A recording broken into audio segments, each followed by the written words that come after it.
Greetings, colleagues. Do you sometimes struggle trying to express yourself or when trying to understand the other person? Do you conduct business in English? Talk to clients or colleagues or potential customers in English? Are you interested in learning business English expressions and understanding common business phrases? Then let's level up your business English by mastering these 53 common expressions.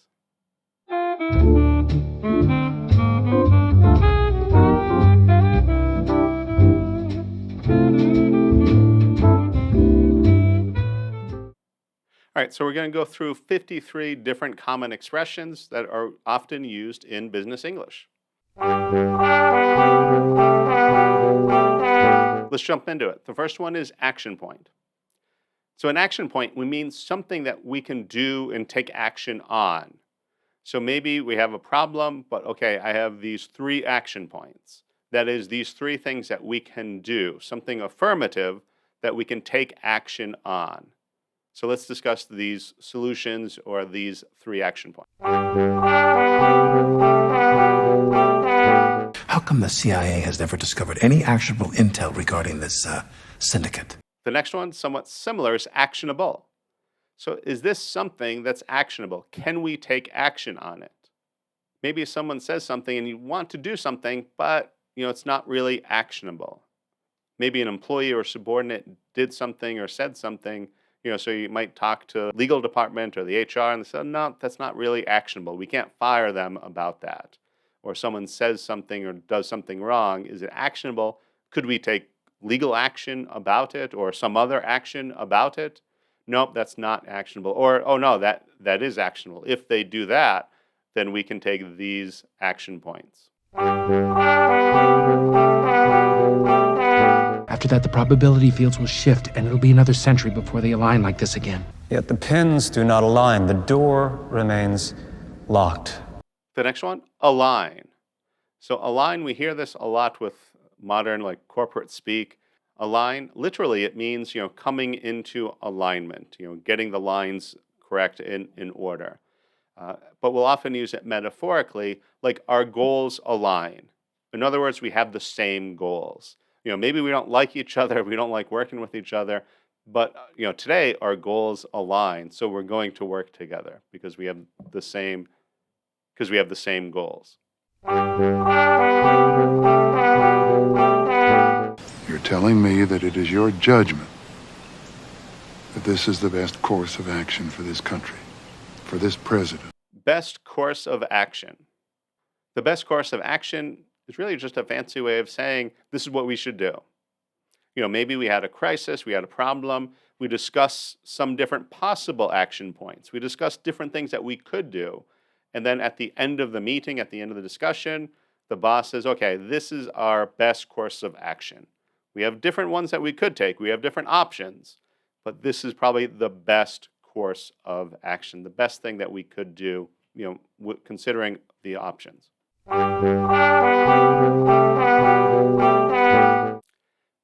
Best practice. Best practice refers to what do you normally do, and the best practice is doing it the best way possible. For instance, maybe if you have a car, it's the best practice. I've heard this said a lot, that when your fuel tank gets to about half, that you should refuel it. That's the best practice. Does that mean you have to do it every time?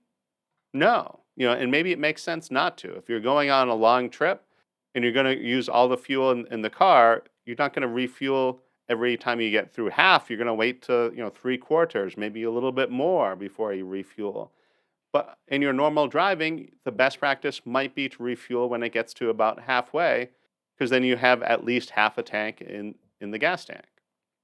Similarly in the business world, maybe if you have a meeting or something as big as coming up, it's maybe best practice to call or email your client, your colleague, and maybe remind them. Now, does that mean you're going to get in trouble if you don't do that? It's not mandatory. It's not rude if you don't do that. But it might be best practice to remind them that you're going to meet tomorrow. Why? Because maybe if you show up and they're not ready or they forgot, it's worse for you, right? So maybe it's the best practice to remind them gently, and then it helps you out as well. but it's not something that you necessarily have to do. If you don't do it, you're not going to get in trouble. No one's going to think poorly of you. Your boss isn't going to fire you or anything like that. But it may be the best practice, the best thing to do in normal situations. Bottom line, we think we might have a problem. Bottom line. This is an accounting term, refers to at the bottom of the accountant's accounting statement, maybe the profit and loss statement or something else. But the bottom line is, what is the actual end result? Did we make a profit or did we make a loss? What's the bottom line? So maybe you're telling a story. Well, gee, this was good, but that was bad. This was good. This was bad. This was good. That was bad. The boss says, okay, just tell me the bottom line. At the end of the day, where does that leave us? What do you think you can possibly bring to the table at this point in the game? Bring to the table. So I think this has two different meanings. One, can we bring him to the table, bring her to the table? Can I get them to sit down at a table and talk with us and negotiate something? It doesn't mean we're going to make a deal, but can we at least sit down at a table and talk? How we might use this, I might say, well, gee, I've got a connection over there. I can make a phone call and I can at least get them to come to the table. I can at least bring them to the table. I can't guarantee they'll agree with us. I can't guarantee they'll change their mind or they'll sign a contract with us, but I can at least bring them to the table. And the other meaning for this is, what do you bring to the table? Well, we just hired Jake, and he brings to the table a lot of background in technology. He brings to the table really high level of negotiating skills. He brings to the table all this experience. So what does he bring to the table? Now, it could be, his experience or that sort of thing, or maybe it could be assets. He brings to the table, $1 million he's ready to invest. That would also be very worthwhile to bring to the table.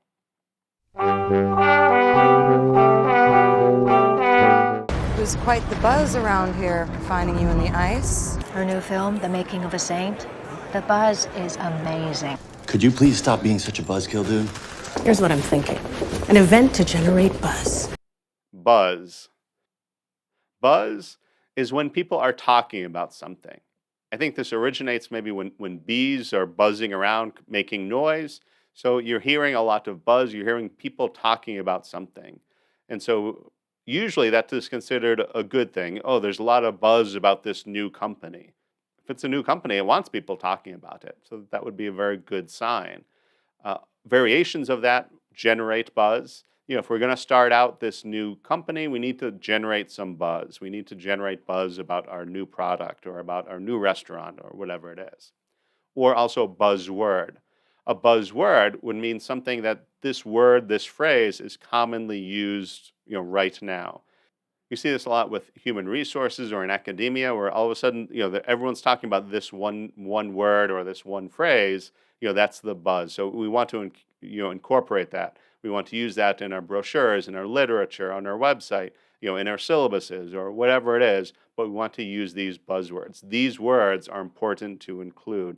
Maybe this is what people are looking for. And another variation of buzz is a buzzkill. A buzzkill is someone, usually it's someone, it could be something, but usually someone that kills the buzz, kills the happiness.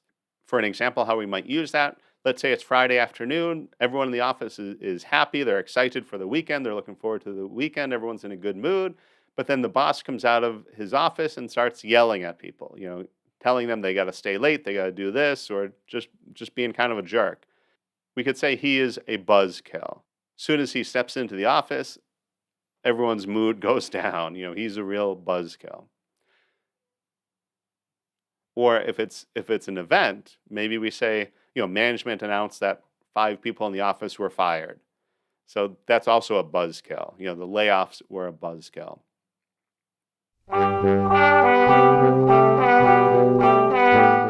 Well, in Beverly Hills, we go strictly by the book. I mean, here they've got a license to steal from the general public, all legal and above board, but is that enough? By the book. By the book means to do everything correctly.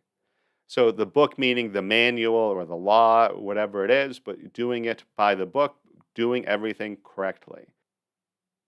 Everything is done legally, but also maybe according to the manual, according to the company rules or whatever other rules, regulations, guidance you have, everything is done correctly by the book as it is supposed to do.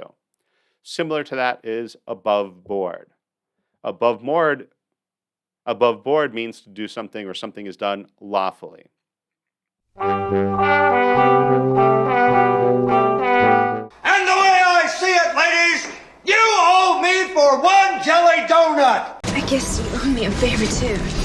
I can't wait. Okay, I have to call in a favor for her to see you. You owe me a favor. You owe me one. Call in a favor, owe me a favor, or owe me one. So we often use this, especially when we have human connection. Maybe I'm working in an office and I'm in a tough spot. I need someone to do something for me. And so I call them up and say, hey, you owe me a favor. I did something for you before. Now I'm calling in my favor. Now I'm calling in a favor. I'm asking you to help me. I'm asking you to give me a favor. Now, this isn't something necessarily illegal or improper or anything like that. I mean, it could be, but usually it is just someone working a little bit extra for us. Or maybe they're doing their job by helping us. That's their job. But I should be at the bottom of the pile. I need this done now. I need this done today. Can you put me at the top of the pile? Can you do it right now? I need to call in a favor and ask you to do this. Or, okay, I'll do this for you. But guess what? You owe me a favor. So the next time the shoe's on the other foot, I need a favor from you. I'm going to call in that favor. Now, this is very common in movies and TV shows. They'll talk a lot about this, as well as in real life. I think in real life, we normally don't necessarily keep track. It's not like, oh, I've got a book in my office. Yeah, I did this for Sally, and she did that for me, and I did this for Nancy, and I did this for John, and I keep track of who owes who favor. But you do kind of keep track of it. I mean, if someone is always asking for a favor, and you're never asking them for a favor, eventually you're going to start saying no, or like, no, I don't owe you any favors. In fact, you owe me some favors. But it's always nice when someone owes you favors.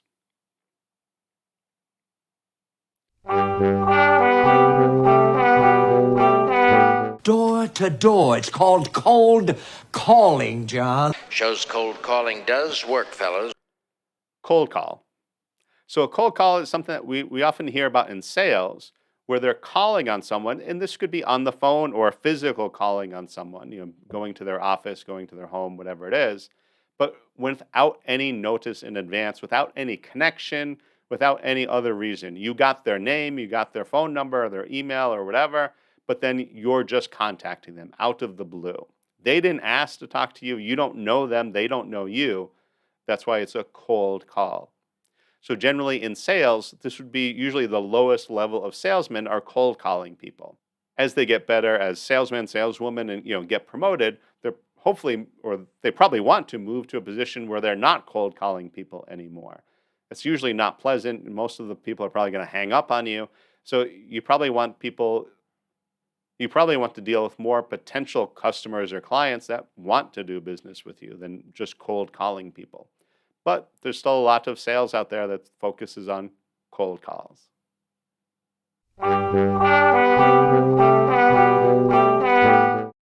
That can be challenging. Listen to this. Cover letters are so old-fashioned. Cover letter. A cover letter usually means a letter going with an application. I'm applying for a job. I'm attaching my CV, but here's the cover letter with it.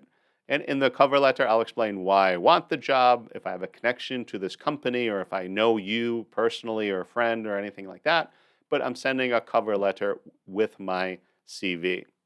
More broadly speaking, a cover letter is any letter that you send with an attachment. I'm sending the invoice, the attached. That's basically a cover letter. I'm sending the parts that you ordered. See attached. That's a cover letter. So it could mean applying for a job, and this is the letter that goes with it, or I'm sending something and I'm explaining what that is in the cover letter.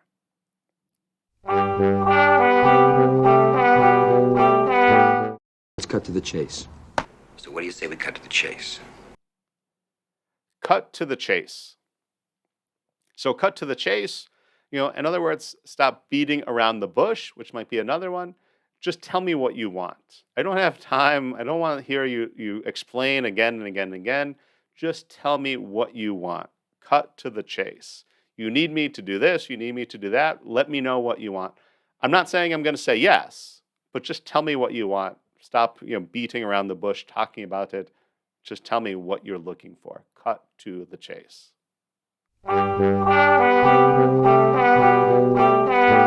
You don't understand. You can't make a deal with him. But since we're in a hurry, I'll make a deal with you. It's a good deal. And behind every shady deal, behind every dollar earned, there was Andy, keeping the books. Deal. So deal is one of those words that we can use as a noun or a verb. In business world, we often use this frequently. A deal as a noun is the agreement that we made. Now, maybe this is a contract or maybe not, but this is the agreement that we made. I need your help on project A, and I agreed to help you on your project B. So we made a deal. Or I made a deal to buy a new car. There was a great deal on it, so I was offered a great deal, so I agreed. Then, of course, we can use it as a verb. I wasn't willing to buy that car before, but now I'm willing to deal. I'm willing to buy or I'm willing to sell. Let's deal. Let's make a deal. A famous game show in the United States was Let's Make a Deal. Now, the person who does that is often called a dealer. So we can talk about a car dealer, a used car dealer, new car dealer. Other types of sales like that might call themselves a dealer. I give you one thing to do, and you drop the ball on that. Prosecutor dropped the ball. Drop the ball. So to drop the ball is something bad. This means that we didn't do something that we were supposed to do, or maybe we tried to do it but failed, we weren't successful, but we dropped the ball. This is obviously a sports metaphor. Imagine catching the ball or trying to catch the ball and dropping it. Obviously not something good. So how could we use this? We could say something like this. I set up an appointment with the potential client and Sam, but Sam dropped the ball. He didn't even show up for the meeting. I tried to reschedule, but they won't even return my phone call now. He really dropped the ball on this one.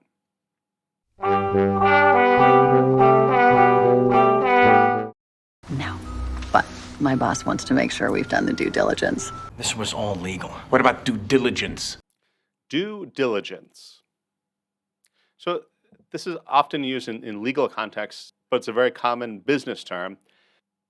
Before you do something important, you probably want to do your due diligence. Diligence coming from diligent, meaning someone who's paying attention, kind of doing the right thing, being prudent, thinking things through. So due diligence, before I pay $5 million for this company, I want an accountant to look through their books. I want to make sure that they're making a profit, that there's no hidden expenses that they didn't account for, that nobody maybe has embezzled a few $1 million that we won't know until we pay for it. Something like that. We want to do our due diligence. Now, it doesn't mean if you do your due diligence, you'll catch every mistake or find out something that maybe is impossible to find out. But at least you did what was expected. Well, gee, I had the accountants look at it. We looked at this, we looked at that, we considered this. I did this type of search, I did that type of search, and nothing came up. We went ahead with the purchase, but then we discovered, this other problem. That as long as you did your due diligence, at least that's some consolation. Now, but also, what about you as an individual? If you're a lawyer or an accountant or something like that, and you're giving advice to a client, you want to make sure that you do your due diligence. Otherwise, maybe they're going to sue you professionally. Your professional license might be on the line. But if you did your due diligence, then you did everything that you were supposed to do.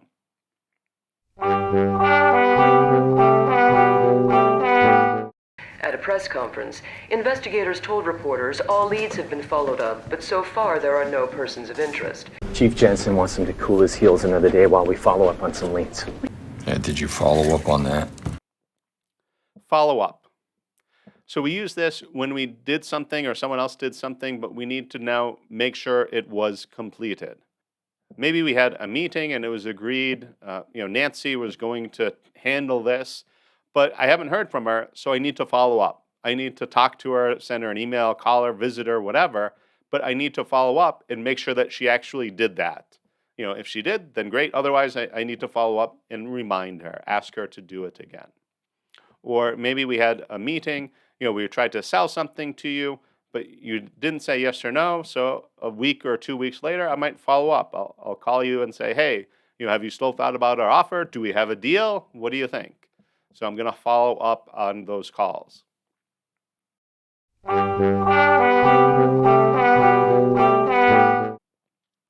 Hands are tied.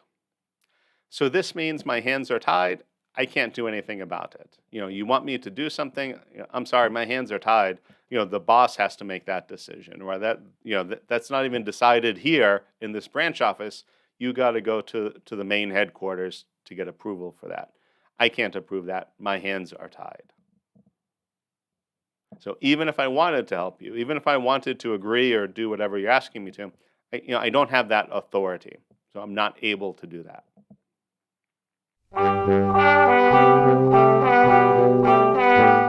Just got heads up that we're up for an inspection. Heads up. Heads up is just a warning that something is going to happen. Heads up, the big boss is in town this week, so he might be visiting your office today or tomorrow. I'm just giving you a friendly warning. It doesn't have to be a friendly warning, but I would give a friendly warning, of course.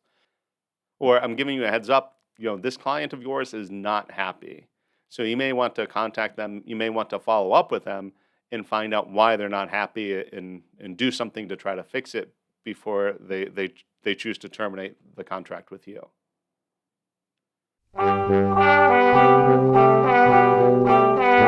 In a nutshell, I hate my brother. In a nutshell.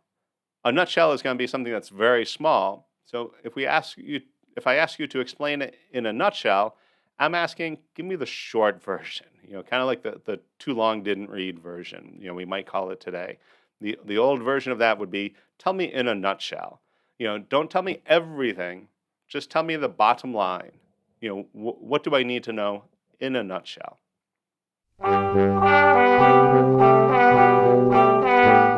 You were there to introduce yourself, to learn the ropes, to show them you're someone that they can work with. In case you don't quite understand what that means, it means you have to learn the ropes before you become an able seaman. Learning the ropes. So when someone is a new employee, they're new to this company or new to this office, new to this position, we might say that they're still learning the ropes, learning their way around, learning what they can do and can't do, learning the system. If you think of it literally, think of a sailor back in the age of sail where they had a lot of sails and ropes. If he's a new sailor, new to the sea, they spend a lot of time learning those ropes. Which rope, what does this rope do? What does that rope do? It's going to take a long time to learn the ropes, to learn how to do your job.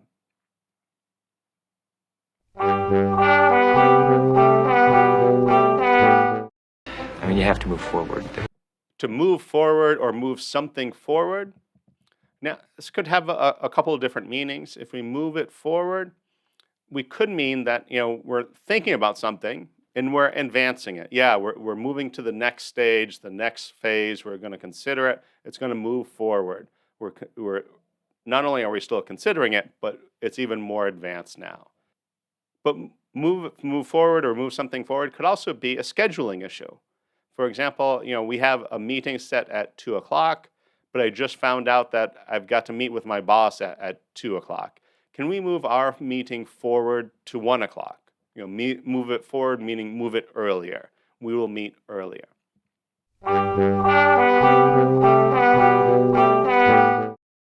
I had a thing, but I can probably push it back.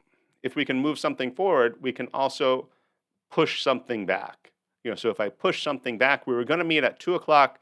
I'm afraid my 1 o'clock meeting isn't going to be over. Do you mind if we push back our 2 o'clock and meet at 3 o'clock instead? We'll push it back 1 hour.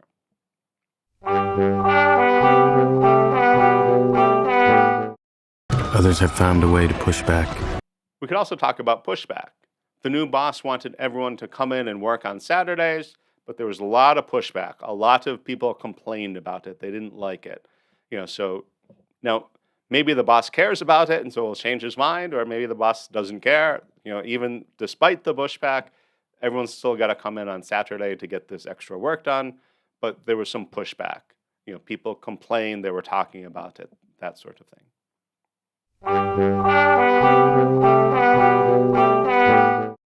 Titanium armor, a multitasking heads-up display, and 6 beverage cup holders. Multitask or multitasking. If you're able to multitask, you're able to do many things at once.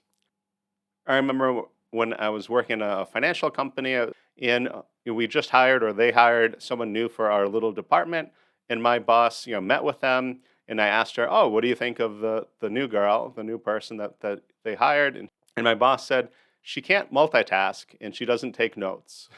And that was all she said. So she was not impressed with the new hire, with the new person in our department. So if we can multitask, we can do many things at once, or at least multiple, more than one. I can, check this, I can do this, I can do that, all at the same time and get everything done. Now, that is kind of a modern problem, right? We're always multitasking. Maybe we're watching a movie and reading and, eating at the same time. We're doing a lot of things. We're multitasking. Sometimes it might be more efficient to just do one thing at a time, but of course, in the modern office, you probably do need to multitask.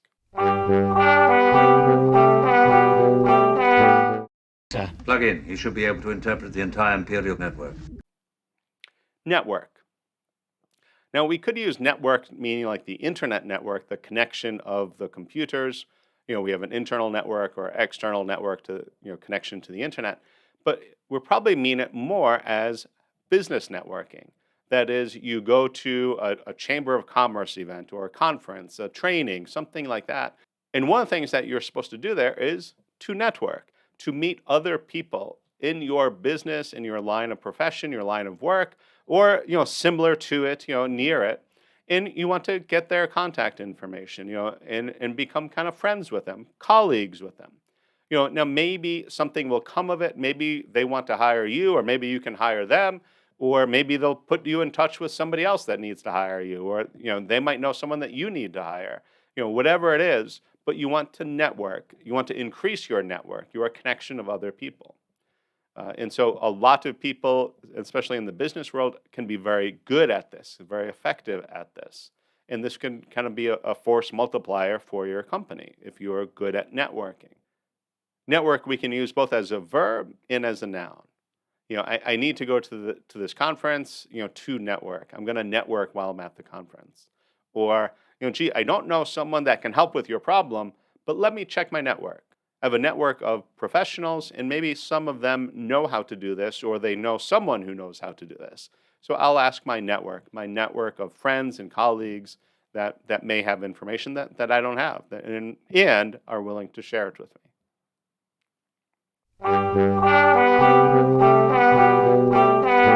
Robbie, as well-intentioned as Bill's remarks are, I'm hoping we can keep this between us until we all get on the same page.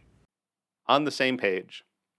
So if we're on the same page, we're thinking along the same lines. We are together. We're of one mind. I think of actors maybe preparing for a play or a scene, and maybe they're not really following what the other one is doing. One of them says, "Hey, what page are you on?" "Oh, I'm on page 22. 22, I'm on page 32. "Okay, let's both go to page 25. And then they start again. "Okay, now we're on the same page. We understand what each other is talking about." How do we use it in the modern, business context? Gee, I knew from the moment I met her that we were on the same page. We were on the same wavelength. We think alike. We think similarly. We're on the same page. I've got no problem with her. I can work with her.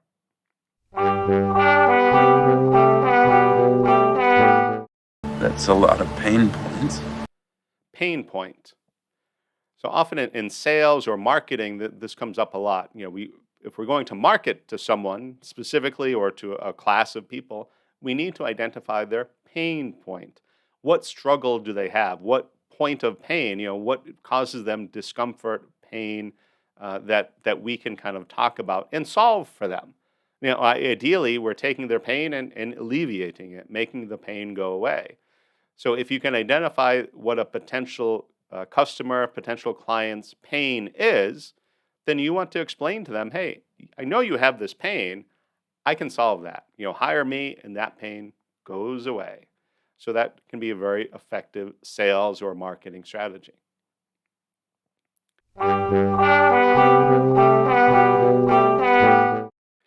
Pencil it in. Let's definitely meet next week. I'm not sure what my schedule is, but what about on Tuesday, at lunchtime? Can we pencil that in? Yeah, I'll pencil that in. We can pencil it in. Now, this is saying that I'm making a commitment, but it's not a firm commitment. I might call you on Monday. Yeah, I can't meet on Tuesday. We'll push it back and we'll meet on Thursday at lunch instead.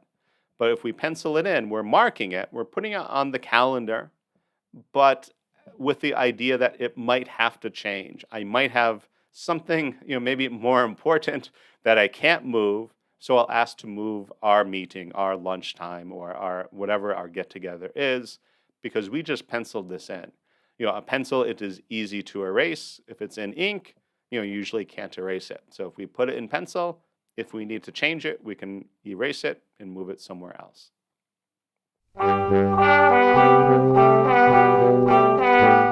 Now, Stephen, you got to be proactive, okay? Proactive. So proactive, it's a great word to use. It means that you're actually doing something.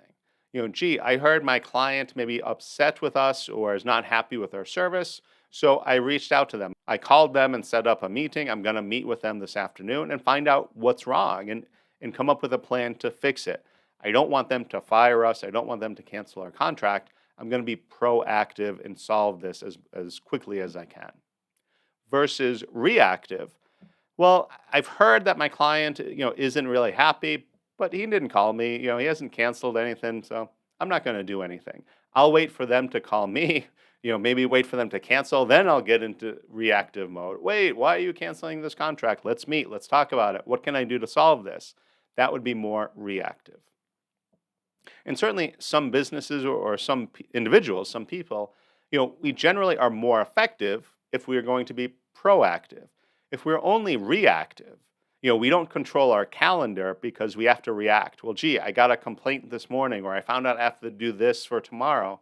All of our time is spent just reacting to what's going on. Then that means we don't have time to really get ahead or plan ahead, do things, for the bigger picture, because we're just reacting to, little fires and trying to put them out. So, it's normally not good to just be reactive.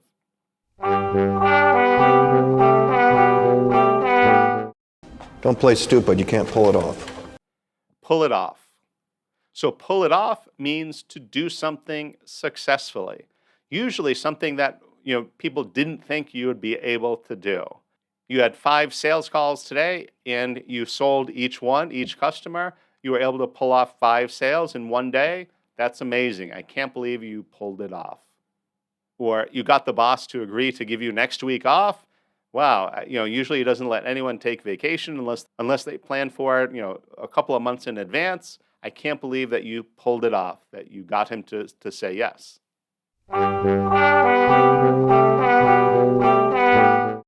Well, we've not time to recap, I'm afraid. A quick recap. So a quick recap, this is somewhat similar to in a nutshell, but this is more specific that we're explaining what happened. A recap, we're explaining what happened. A quick recap, it's going to be a short one. What happened today? Just give me a quick recap. I don't want to hear everything, word for word, or, I don't need every detail. Just give me the quick recap.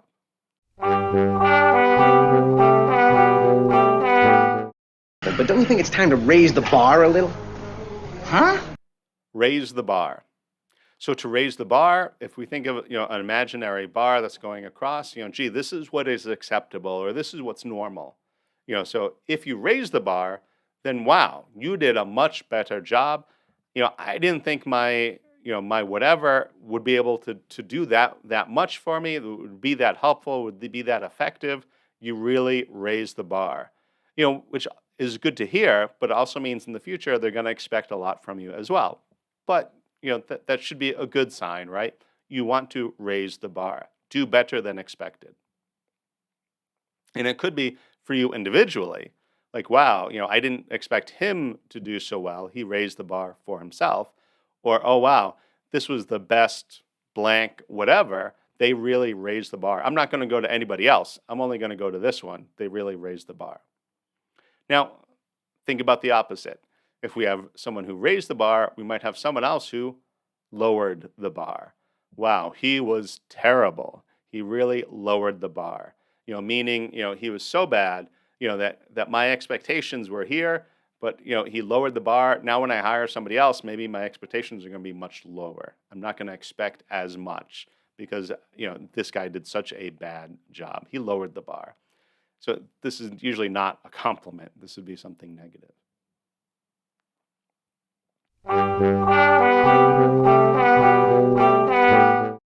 I ran America's largest, most affordable, successful, value-driven retailer. Retail or retailer. A retailer is a company, we could use it as a person as well, but a company that sells products to the end user, to the consumer. A store is a retailer. They sell things to the user, whether it's a clothes store, a computer store, whatever it is. Whoever buys it from that retailer is going to use it themselves. There may be some exceptions, someone buys it and they give it to their husband, their wife, their friend, whatever, but it's going to the person that's going to use it. That is retail, the distribution point to the consumer. So we could use this in a sentence such as, oh, he works in retail, or she's a retailer, she sells, whatever it is.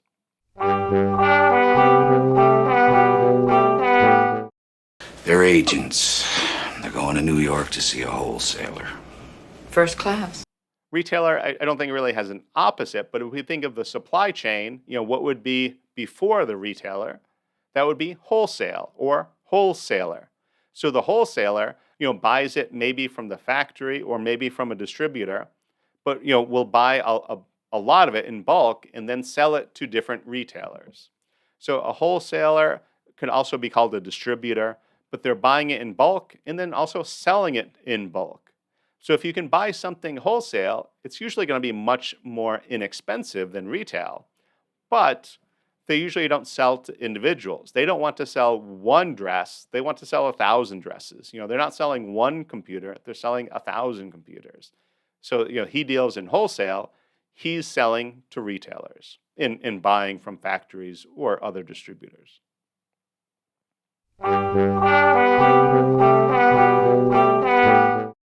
In 3 years, Cyberdyne will become the largest supplier of military computer systems. Supplier. A supplier is someone or a company that supplies another, usually company. If you think about a restaurant, they probably have many suppliers. Maybe there's a bread supplier. Every day they have a certain amount of bread is delivered. Maybe they have a fruit and vegetable supplier or a meat supplier or a beer supplier, drink supplier. And they probably make regular deliveries, maybe daily, maybe weekly, depends on the demand and depends on what they're delivering. But they regularly supply this company, this restaurant.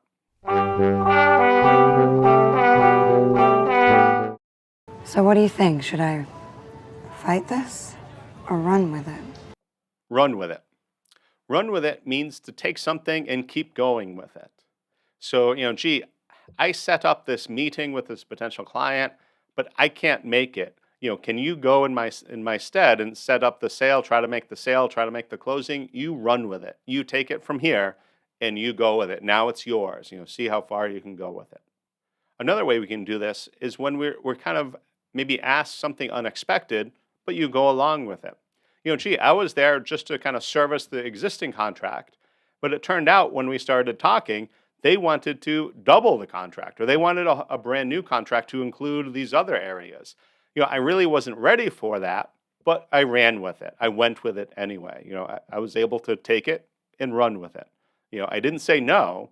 I said, okay, and then maybe made the deal or try to make the deal. I ran with it.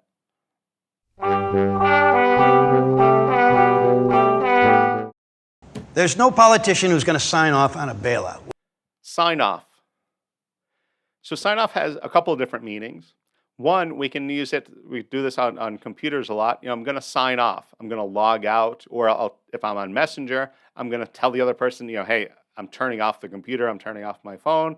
Maybe I'm not turning off, but I'm going to stop talking. I'm going to sign off and I'm going to do something else. Now, another way we can use it is to approve something. Gee, I want to make this sale for this price, but I have to talk to my boss. My boss has to sign off on it. My boss has to approve this offer, this deal, this contract. I can negotiate this contract, but I can't sign it. I need my boss to approve it. He's got to sign off on this. Now, we have sign off, but we also have sign on. And this could mean, the opposite when we're talking about a computer. He's going to sign on, he's going to log on, he's going to enter into the system. Or we can also use it when someone is starting something, more as a metaphor. He just started working with us, he just signed on, this morning, he's still learning the ropes.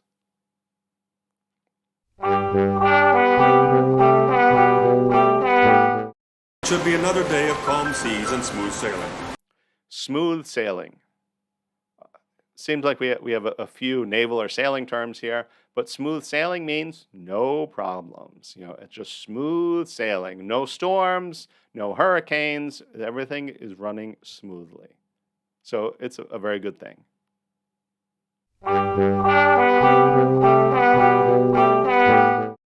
It was elegant, streamlined. Streamline. To streamline something means to make it usually more simple and make it easier to manage, easier to run, easier to operate. There's too many moving parts here. We need to streamline this. We need to kind of simplify it, get rid of the parts that we don't need and focus on what we do need. And if we do that, we can usually make it much faster, or do it much faster, whatever we're talking about, but it's going to be much faster and much more efficient if we streamline it.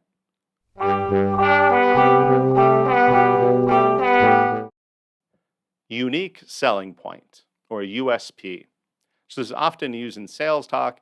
A unique selling point is, what makes your company or your product or your service different? What is unique? What is different about you, your company, your product, that other companies that are your competitors, your rivals, they don't have, they don't do? What is that difference? That might be your unique selling point. Hey, if you want this, you got to come to me. I can do that. Nobody else can do this. They might be good at this other thing and that other thing, but if you want this, come talk to me. That's our unique selling point.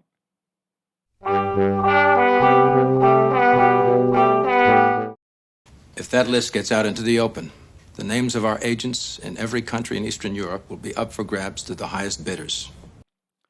Up for grabs, or up in the air. So this means that there's something that is available and anyone can get it. Whoever is successful is going to get it. Now, I often think of like maybe basketball, the ball is kind of up in the air. It's not one player throwing it to another, it's just up in the air. Anyone can kind of go and grab it. Whoever can come down with it successfully gets the ball. It's up in the air, it's up for grabs. So maybe a big potential client just terminated their contract with another company. Now you and a lot of your rivals are trying to make that sale because that new contract is up for grabs. It's up in the air. We don't know who they're going to go with. Hopefully you.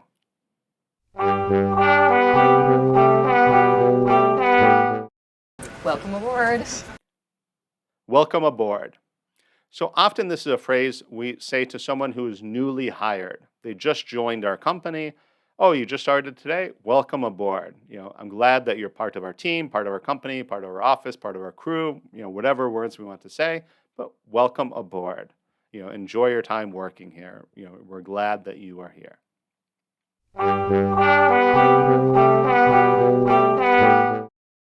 I can't wait for word of mouth. Word of mouth. So word of mouth, also a very strong marketing term. It just means that people are talking about it. We might say that there's a lot of buzz about this. this company, this restaurant, this website, whatever it is. It's not professionals talking about it or advertising, money spent on it.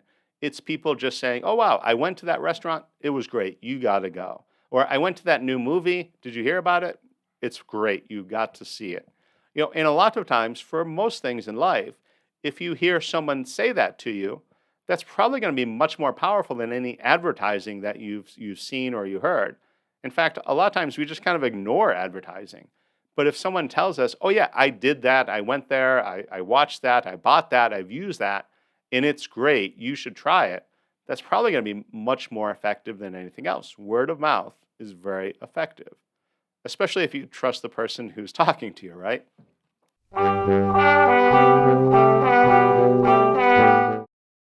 They follow a workflow that takes them through anything from a standard dismissal to a violent aggressor. Workflow. So workflow, it's kind of similar to Streamline, but workflow is kind of the process of how you work or how the company works or how this process works. If we're talking about a new client, maybe they call the office, the receptionist answers it, and she will send it to so and so, and then that information will go to somebody else's secretary, and then that's handed to somebody else, and then somebody else will call them back. What is the workflow? How do we handle this if we get a new call, a complaint, whatever it is? How does that process happen? And we might want to streamline our workflow. Maybe it doesn't make sense. Well, why are you notifying this person? Or why does this person, get this email? What do they care? Let's streamline our workflow, make it more efficient. I'll wrap it up as quick as I can. All right, this has been 53 business expressions that we've gone through. It's time to wrap it up or wrap up this video.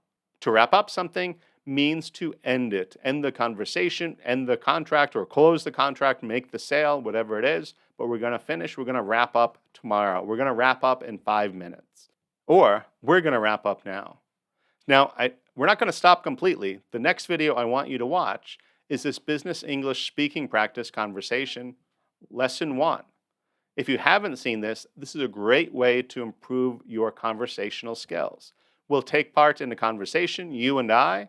I will ask some questions. I'll wait for you to answer. It's a great way to improve your speaking skills. So if you haven't seen that one, check it out. That's Business English Speaking Practice Conversation. It's a mouthful, but it's going to be great. If you enjoyed this video, please conquer that like button and make it ours. Work hard today and enjoy tomorrow.